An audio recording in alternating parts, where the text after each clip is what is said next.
వినాయక నిమజ్జనం ఎందుకు?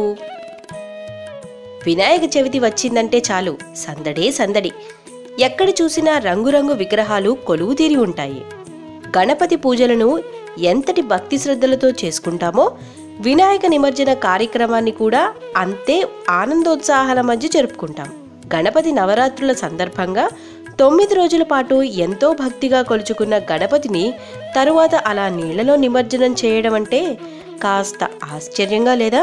ఈ గణేష్ నిమజ్జన కార్యక్రమం వెనుక సనాతన సంప్రదాయంతో పాటు పర్యావరణ రక్షణ కూడా ఇమిడి ఉంది. పూర్వకాలంలో వినాయకుడి విగ్రహాలను మట్టితో మాత్రమే తయారు చేసేవారు. ఆ మట్టిని చెరువులు, నదులు వద్ద నుండి త్రవ్వి సేకరించేవారు.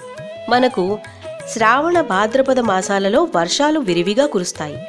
మట్టిని త్రవ్వి తీయడం వల్ల గుంతలు ఏర్పడి వర్షపు నీరు వృధాగా పోకుండా నీటి నిల్వలు పెరిగి సమస్త జీవకోటికి ఆధారమైన నీరు పుష్కలంగా లభిస్తుంది.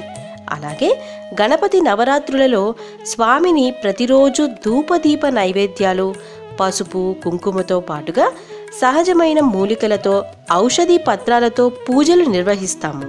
వాటన్నింటినీ కూడా నిమజ్జనం రోజున నదులలో, చెరువులలో, బావులలో కలుపుతారు.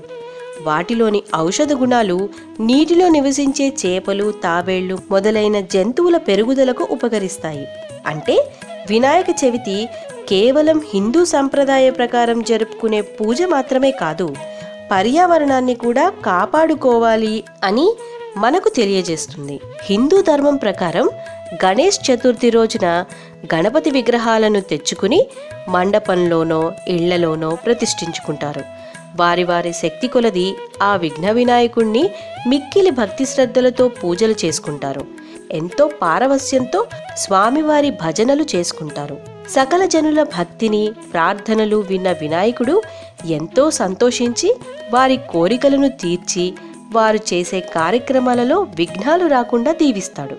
మన దగ్గరకు ఆహ్వానించి తెచ్చుకున్న ఆ పార్వతీ తనయుడిని తిరిగి తన తల్లి దగ్గరకు సాగనంపడానికే సాక్షాత్తు శక్తి స్వరూపిణి అయిన ఆ భూమాతను ఆమె కుమారుడిని స్వీకరించమని ప్రార్థించి నీటిలో మన గణపతిని నిమజ్జనం చేస్తాము.